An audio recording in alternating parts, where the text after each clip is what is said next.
வணக்கம் அன்பர்களே. தகவல் சாளரம் யூடியூப் வலை ஒளி பலருக்கும் பயன்படும் வகையில் பல்வேறு தலைப்புகளின் கீழ் பயனுள்ள தகவல்களை காணொளி மூலம் வழங்கி வருகின்றது.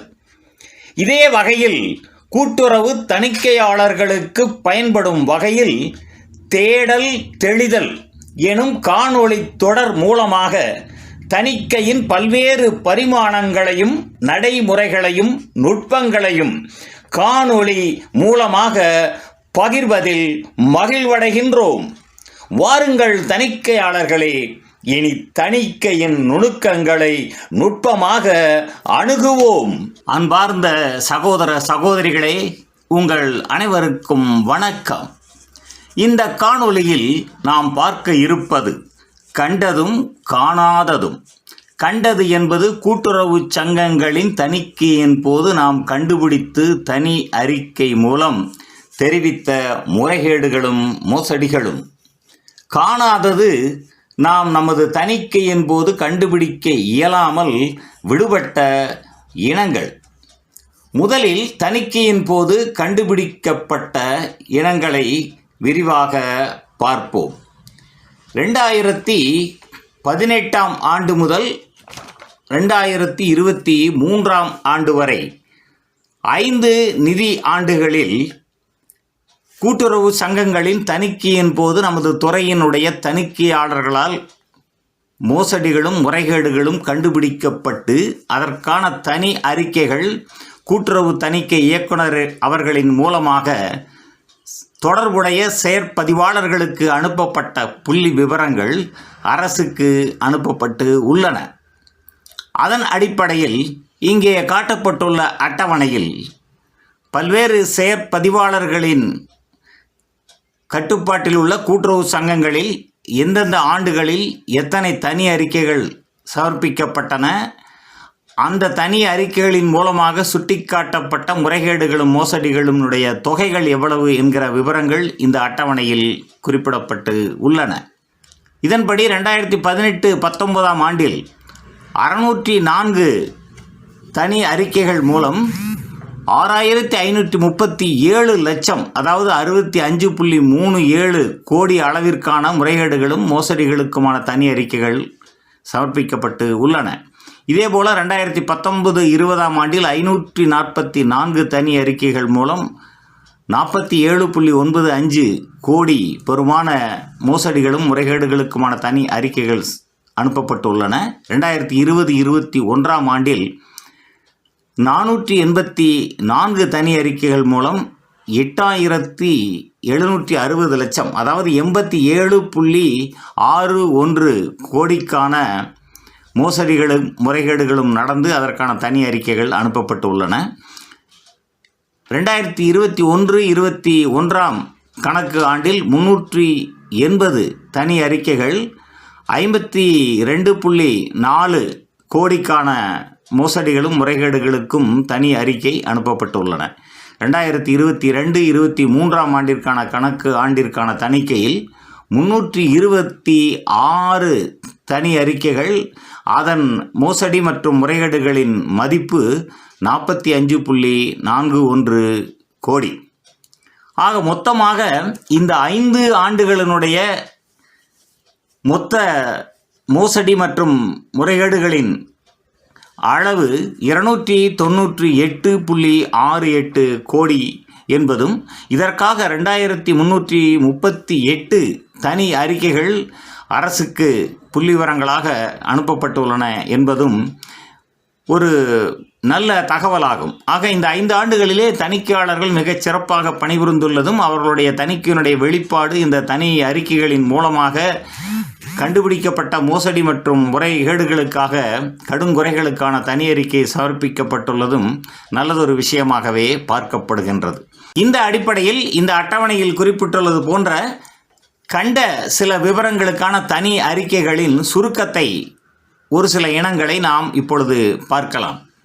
ஒரு நகர வங்கியில் இப்பொழுது இருக்கிற தரப்படுத்தப்பட்ட கணினி மென்பொருள் பயன்பாட்டிற்கு வருவதற்கு முன்பாக உள்ளூர் மென்பொருள் மூலமாக கணினி பராமரிக்கப்பட்ட பொழுது உறுப்பினர்கள் திருப்பி செலுத்துகிற நகைக்கடனுக்கான வட்டி, அசலும் வட்டியும் திருப்பி செலுத்தப்படும் பொழுது அந்த நகைக்கடனுக்கான வட்டி 10% என்பதை சரியாக கணக்கிட்டு அந்த கடன்தாரர் செலுத்துகிற அசல் மற்றும் வட்டிக்கு அவர்கள் செலுத்துகிற தொகைக்கு முற்றிலுமாக ஒரு ரசீதை அவர்களுக்கு கொடுத்து கணக்கை முடிவு கட்டி நகை வாபஸும் செய்து விடுகின்றார்கள். பிற்பகலில் ஏற்கனவே போடப்பட்ட ரசீதுகளை மாற்றி வட்டி விகிதம் 4% என மென்பொருளில் உள்ளீடு கொடுத்து அதனை நாளேட்டிற்கும் மற்ற இடங்களுக்கும் அனுப்புகின்றார்கள். ஆக இதன் மூலமாக, அதாவது உறுப்பினர்களுக்கு உண்மையில் வர வந்த தொகைக்கு ரசீது கொடுக்கப்பட்டு விட்டது. ஆனால் இங்கே நாளேட்டிலும் மற்ற உள்ளீடுகளிலும் 4% என கணக்கிட்டு அதன் மூலமாக 6% வட்டி அவர்களால் எடுத்துக்கொள்ளப்படுகிறது. மீதி 4% வட்டி மட்டுமே மென்பொருளில் கணினி மூலமாக கணக்கில் வர வைக்கப்படுகிறது. இத்தகைய முறைகேடு ஒரு நகர வங்கியில் அதன் தலைமை அலுவலகம் மற்றும் 4 கிளைகளில் ஒரே மாதிரியாக அங்கிருக்கிற சில பணியாளர்கள் சேர்ந்து இதனை செய்துள்ளார்கள். இதனுடைய மதிப்பு 1,03,00,000 என்பது மிகவும் அதிர்ச்சிக்குண்டான ஒரு விஷயம். இதனை தணிக்கையாளர்கள் தணிக்கையின் போது கண்டுபிடித்து தனி அறிக்கை மூலமாக கொடுத்துள்ளதும் பாராட்டுக்கு உரியது.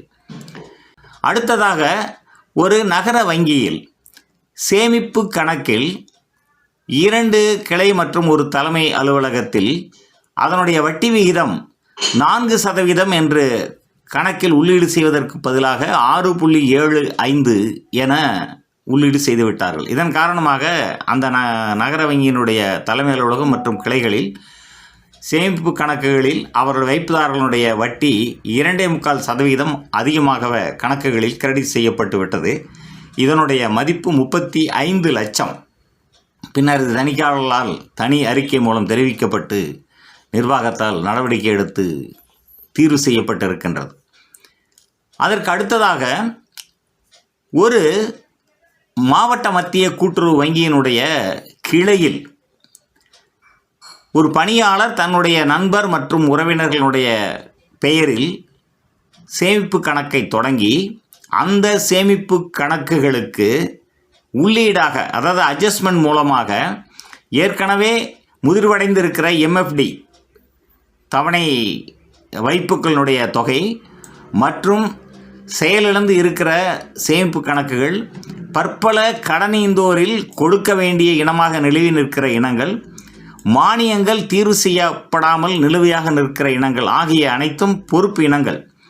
இவைகள் அனைத்தையும் ஒரு அட்ஜஸ்ட்மெண்ட் என்ட்ரி மூலமாக இவைகளை தீர்வு செய்தது போல, அதாவது இந்த பொறுப்பினங்கள் எல்லாம் தீர்வு செய்யப்பட்டது போல செலவாக காட்டி அந்த ஏற்கனவே இந்த காரணத்திற்காகவே தொடங்கப்பட்ட தனது உறவினர் மற்றும் நண்பர்களின் சேமிப்பு கணக்குகளில் இந்த தொகையை வரவு வைத்து சேமிப்பு கணக்கு மூலமாக இந்த தொகையை அந்த பணியாளர் எடுத்துக்கொண்டுள்ளார். இதனுடைய மதிப்பு 70 லட்சம். இந்த தொகையும் தணிக்கையிலே கண்டுபிடிக்கப்பட்டு தனி அறிக்கை சமர்ப்பிக்கப்பட்டதால் பின்னாளில் அதற்கான தீர்வு செய்யப்பட்டு உள்ளது. அடுத்ததாக, ரொக்க விடுதல் மற்றும் ரொக்கத்தை நீண்ட நாட்களுக்கு கட்டாமலே வைத்திருப்பது ஒரு 16,84,000 அளவிற்கு தொடக்க வேளாண்மை கூட்டுறவு சங்கத்தில் நடந்துள்ளது. அதைப்போல் நகைக்கடனுக்கு மிக குறைந்த வட்டி, அதாவது பற்றாக்குறையாக ஷார்ட்டேஜ் ஆஃப் இன்ட்ரெஸ்ட் ஒரு 69,000க்கு வசூலிக்கப்பட்ட ஒரு நிகழ்வு. அதற்கு அடுத்ததாக தொடக்க வேளாண்மை கூட்டுறவு வங்கியிலேயே fine levied for late payment of GST தணிக்கையில் ஆட்சேபனை செய்யப்பட்டது 1,93,000. அடுத்து இன்னொரு தொடக்க வேளாண்மை கூட்டுறவு வங்கியில் பொது வருங்கால வைப்பு நிதி கணக்கில் ப்ராவிடன்ட் ஃபண்ட் கமிஷனருக்கு செலுத்த வேண்டியதில் மிக அதிகமாக தொகையை செலுத்தி வீணடித்தது 7,29,000. அதற்கு அடுத்ததாக இன்னொரு தொடக்க வேளாண்மை கூட்டுறவு வங்கியில் காலி சாக்குகள் ஸ்டாக் டெபிசிட் அவை சரியாக கணக்கு வைக்காமல் அதன் மூலமாக மட்டுமே 4,08,000 ரூபாய் மோசடி. அடுத்ததாக stock deficit as the purchase invoice amount not entered in the salesman liability register, அதாவது பர்ச்சேஸ் இஷ்யூ ஸ்டாக் ரிஜிஸ்டரில் பதிவு செய்து அதை சேல்ஸ்மேன் லைபிலிட்டிக்கு ரிஜிஸ்டர் மாற்றாததால் ஒரு 1,00,000 ரூபாய் இழப்பு. அதற்கு அடுத்ததாக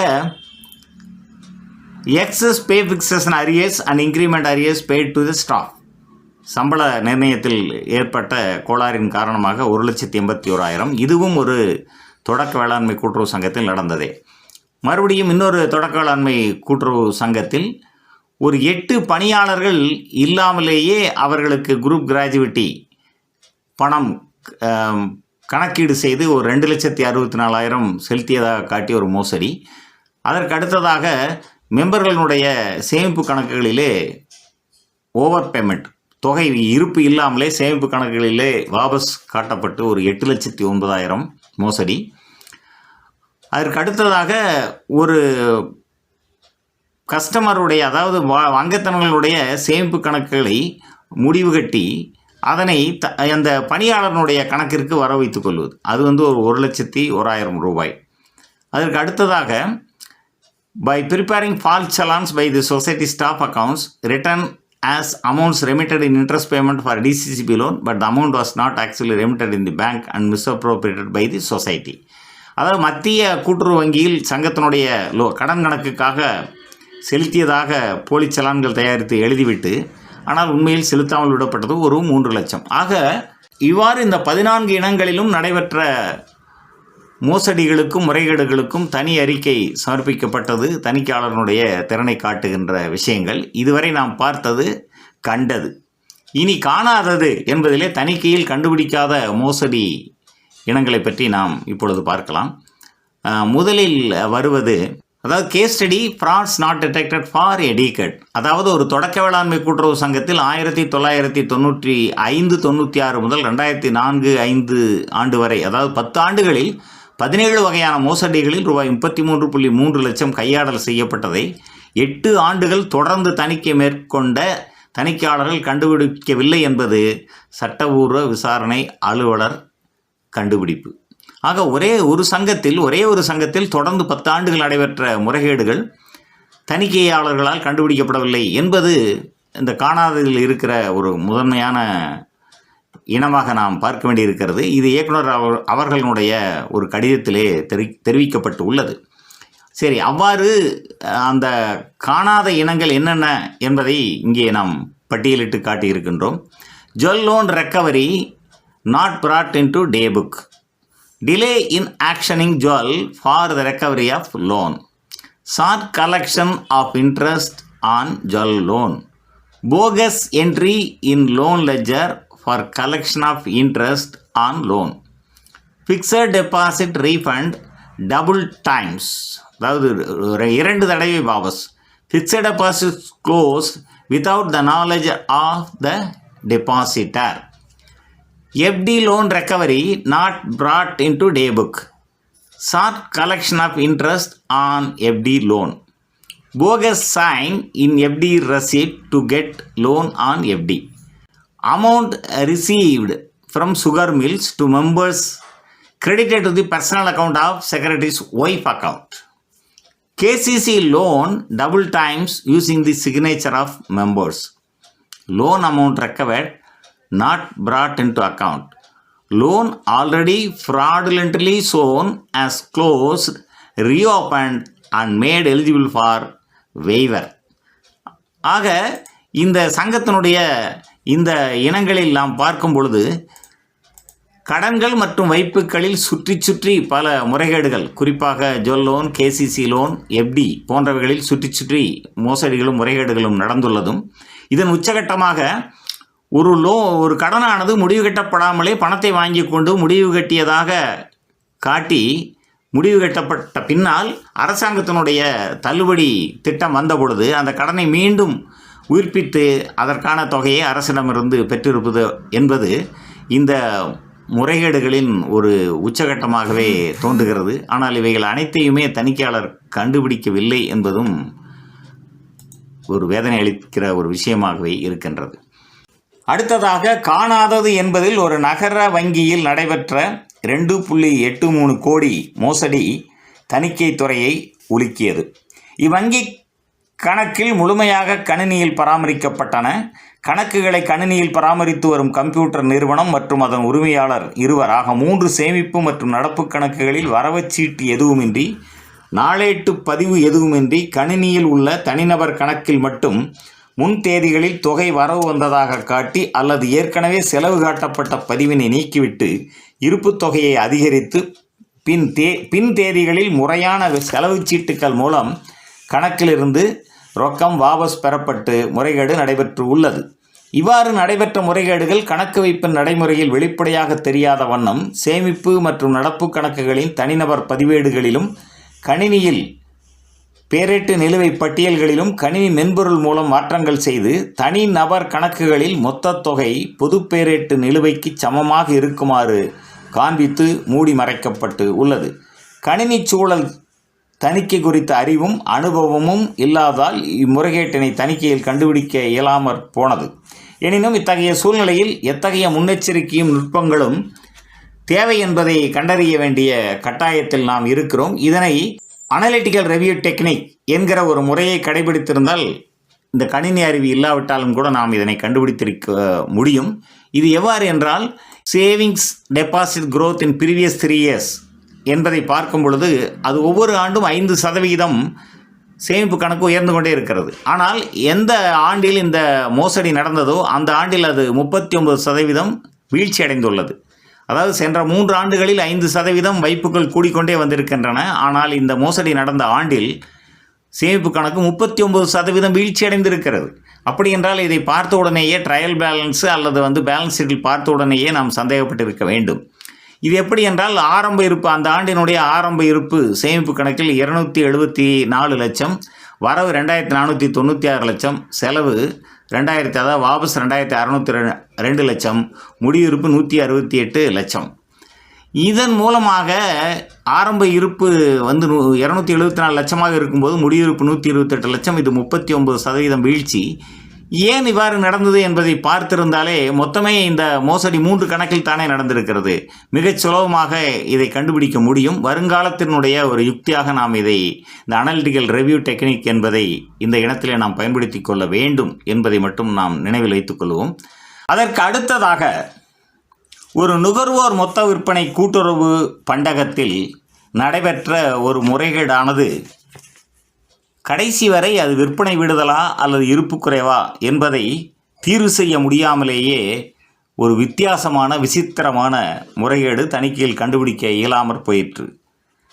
அதாவது ஒரு நுகர்வோர் மொத்த விற்பனை கூட்டுறவு பண்டகம் கோதுமை, மைதா போன்ற பொருட்களை பிரதம கூட்டுறவு பண்டகங்களுக்கு விற்பனை செய்து வந்தது. விற்பனை பட்டியல் 4 நகல்களில் தயாரிக்கப்பட்டன.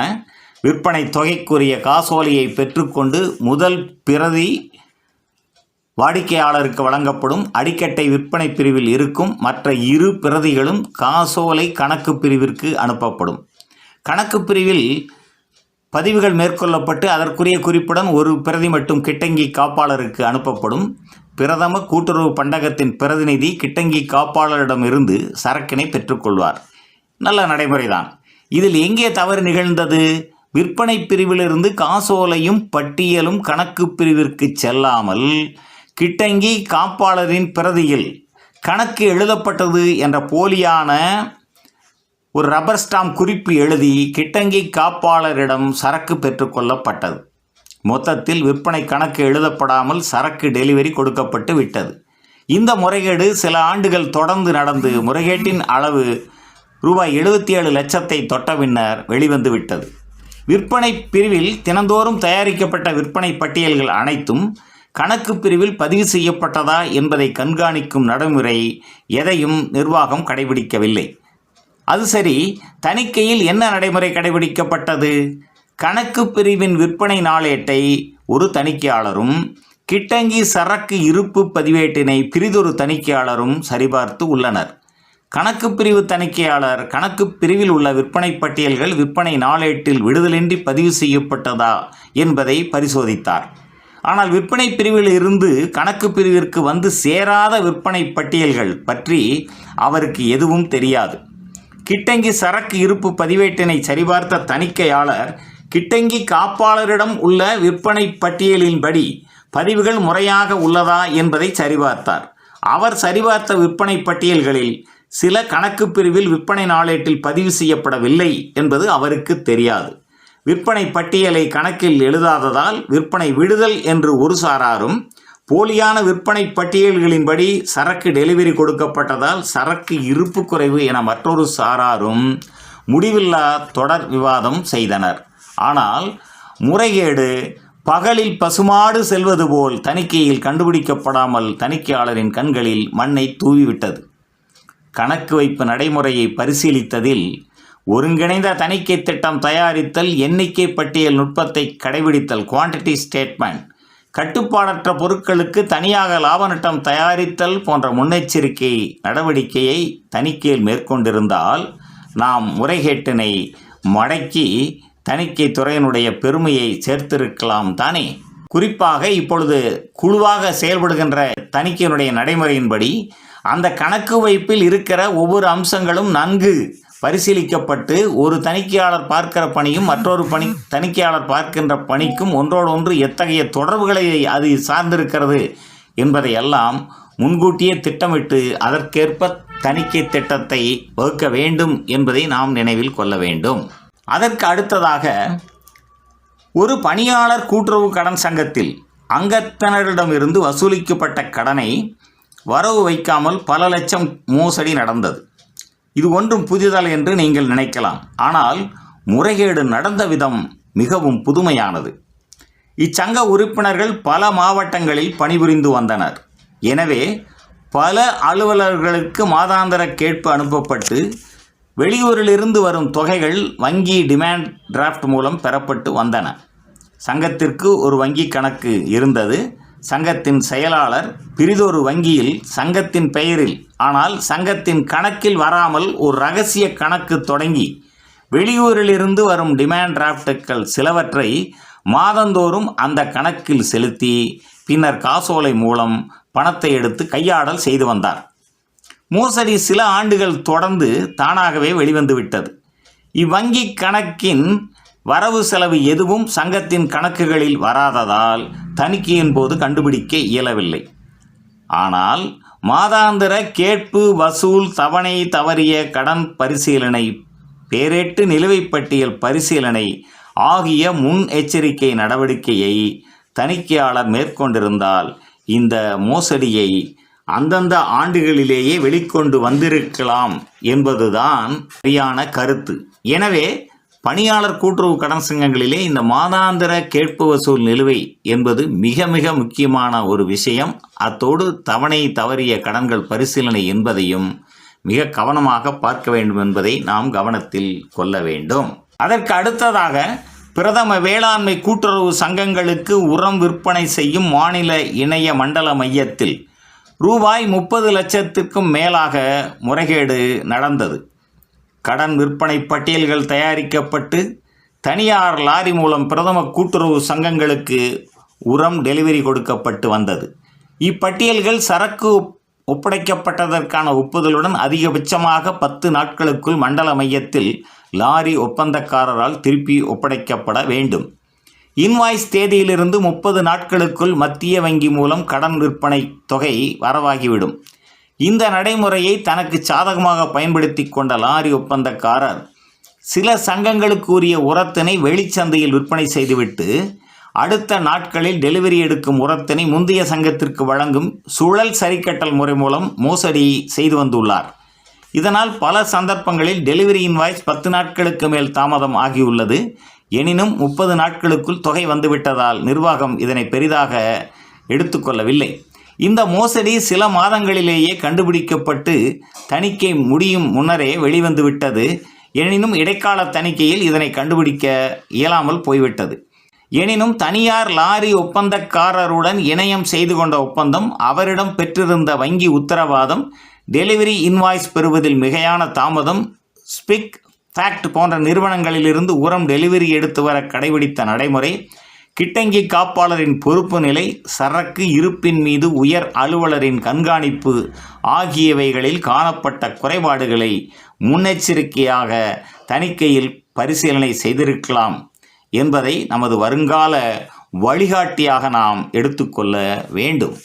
அடுத்ததாக, ஒரு தொடக்க வேளாண்மை கூட்டுறவு வங்கியில் தவணை வைப்பு பெறுதல் மற்றும் தவணை வைப்புகளின் மீது கடன் வழங்கியதில் எவ்வாறு முறைகேடு நடந்தது, தணிக்கையில் கண்டுபிடிக்க முடியாமல் போனது என்பதை நாம் பார்ப்போம்.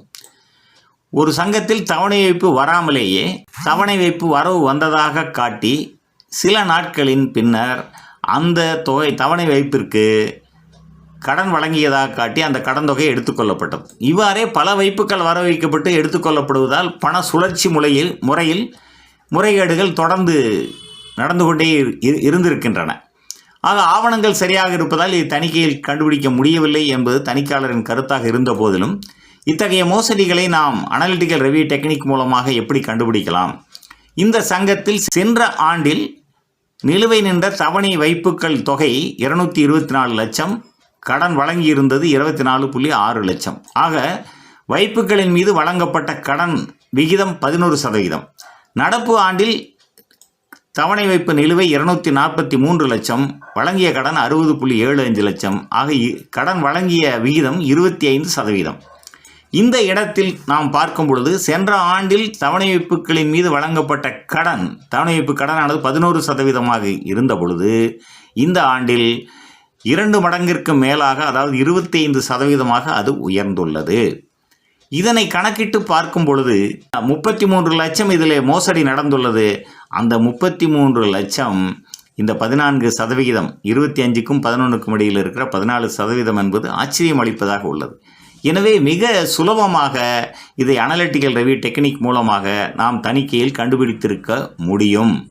அடுத்ததாக, ஒரு தொடக்க வேளாண்மை கூட்டுறவு சங்கமானது மத்திய வங்கியில் தான் பெற்ற கடனை திருப்பி செலுத்தும் பொழுது அந்த திருப்பி செலுத்துவதற்கு அந்த வங்கியில் எத்தகைய சலான் கொடுப்பார்களோ அதை போலவே அந்த ரப்பர் முத்திரை, கையொப்பம் அனைத்தையும் இட்டு சங்கத்தினுடைய கணக்குகளிலே நாளேட்டில் செலவு எழுதி அதன் பின்னால் அதற்கான ஈடு பதிவு செய்யும் பொழுது அதனுடைய தொகையை வட்டி கணக்கிலே எழுதி அந்த முறைகேடு செய்யப்பட்டுள்ளது. அதாவது வங்கியில் பணம் செலுத்தாமலேயே வங்கி செலுத்தியதாக போலி சலான் தயார் செய்து செலவெழுதி விட்டார்கள். அவ்வாறு செலவெழுதப்பட்ட தொகையானது மத்திய வங்கிக்கு வட்டி செலுத்தப்பட்டதாகவும் எழுதப்பட்டு விட்டது. ஆக அந்த செலுத்துச் சீட்டானது, சலான் என்பது உண்மையான சலான் போலவே இருப்பதால் தணிக்கையாளர் அதனை சந்தேகப்படவில்லை. ஆனால் ஆண்டின் இறுதியிலே அவர் வாங்கிய கன்ஃபர்மேஷன் அசலுக்குத்தான் வாங்குகிறார். மத்திய வங்கியினுடைய கடன் நிலுவையும் சங்கத்தினுடைய கடன் நிலுவையும் சரியாக இருக்கின்றது. ஆனால் இவ்வாறு மோசடி செய்யப்பட்ட தொகையானது அனைத்தும் வட்டியில் போய் ஒளிந்து கொண்டது. இது எங்கே பிரதிபலிக்கும்? லாப நட்ட கணக்கில் பிரதிபலிக்கும். அப்படியானால் நாம் சொல்லுகிற அந்த அனலிட்டிக்கல் ரிவ்யூ டெக்னிக்கில் வட்டி கொடுத்தது என்பதிலே மத்திய வங்கியினுடைய சராசரி கடனை கணக்கிட்டு அதற்கான வட்டி விகிதத்துடன் ஒப்பிட்டு லாப நட்ட கணக்கில் உண்மையில் தாக்கல் செய்த தொகையும் இந்த தொகையும் கருத்தியல் வட்டியும் உண்மையில் செலுத்திய வட்டியும் சரியாக இருக்கிறதா என்று கணக்கிட்டிருந்தால் நிச்சயமாக இந்த கணக்குகளே போலியாக எழுதப்பட்ட வட்டி தொகையானது உண்மையில் செலுத்தப்பட வேண்டிய வட்டியை விட அதிகமாக காட்டியிருக்கும். ஆக மிக எளிதாக வட்டி கொடுத்தல், இன்ட்ரெஸ்ட் பேமெண்ட்டுக்கான அனலிட்டிக்கல் ரிவ்யூ டெக்னிக் செய்திருந்தால் இதனை தணிக்கையில் அந்தந்த ஆண்டிலேயே மிகச் சுலபமாக கண்டுபிடித்திருக்க முடியும். ஆக சகோதரிகளே, இந்த கண்டதும் காணாததும் கண்டதற்காக நாம் பெருமைப்படுவோம், அதே நேரத்தில் காணாததற்காக நாம் வருத்தப்பட்டு பயனில்லை. ஆனால் எதிர்காலத்திலே நாம் அவைகளை எல்லாம் வழிகாட்டியாக எடுத்துக்கொண்டு இந்த காணாத இனங்களை எவ்வாறு நாம் கண்டதிலே மாற்ற வேண்டும் என்கிற கருத்தை நாம் மேற்கொள்ள வேண்டும். இதற்காகத்தான் நாம் அனலிட்டிக்கல் ரிவ்யூ டெக்னிக் என்று சொல்லப்படுகின்ற இந்த ratio analyse, trend analyse, proportion analysis என்கிற பல்வேறு தணிக்கை நுட்பங்களை எல்லாம் கையாள வேண்டும். இதற்காக தனியாக ஒரு காணொலியும் ஏற்கனவே வழங்கப்பட்டுள்ளது.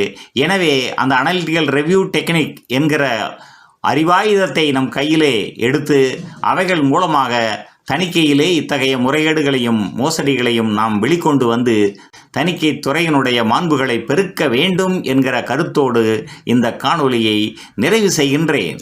நன்று நண்பர்களே, தேடல் தெளிதல் தொடரின் பிறிதொரு காணொலியில் மீண்டும் சந்திப்போம். நன்றி, வணக்கம்.